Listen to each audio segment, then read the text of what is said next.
L'université officielle de Bukavu vient de lancer sur le marché de l'emploi 360 lauréats, dont 286 de l'ancien système PADEM et 74 du système LMD, soit une moyenne de réussite de 30% pour les promotions terminales. C'était lors d'une double cérémonie de la collation des grades académiques et clôture de l'année académique 2024-2025, vendredi 17 octobre, sur la colline inspirée de Karale. En couronnement des efforts des uns et des autres, malgré les défis liés à la crise sécuritaire et financière.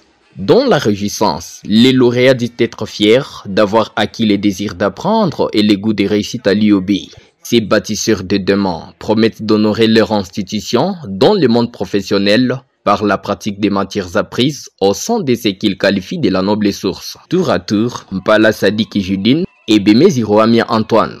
Joyeux d'avoir fini notre cursus académique à l'Université officielle du Bukavu après 5 bonnes années de travail, 5 ans de persévérance. Aujourd'hui, on a achevé. C'est un sentiment de gratitude d'abord envers Dieu et aux autorités académiques de l'Université officielle de Bukavu. Nous les remercions pour le bagage intellectuel qu'ils ont mis dans notre mental. Nous allons défendre l'Université officielle de Bukavu partout où nous allons passer. Très heureux. Pourquoi? Parce que j'ai commencé il y a 5 ans ici à l'Université officielle de Bukavu.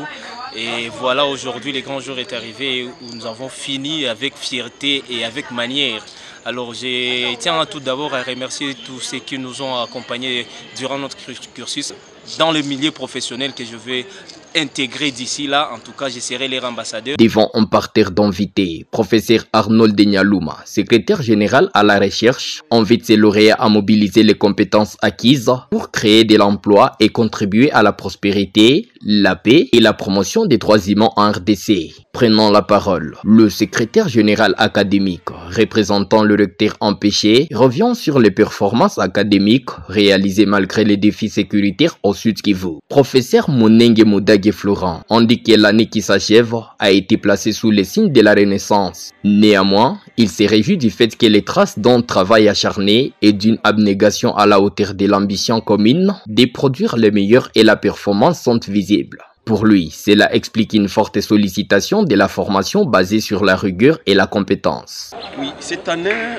l'Université officielle de Bukavu a été pour nous une année vraiment difficile au regard de la situation. Nous avons été rattrapés par la situation socio et politique du pays à partir du mois de février ici. Et cette année, on a eu à inaugurer 6 classes et un complexe de bureaux de ce côté ici.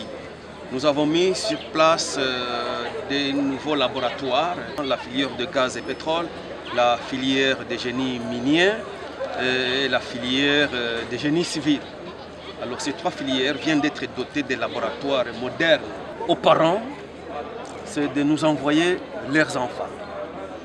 Envoyez vos enfants, chers parents, à l'université officielle de Bukavu. L'IOB organise plusieurs domaines de formation, entre autres les domaines des sciences de la santé, domaine des sciences de l'homme et de la société, domaine des sciences économiques, domaine des sciences juridiques, politiques et administratives, domaine des lettres, langues et arts, ainsi que 2 écoles, dont l'école de criminologie et l'école de mines.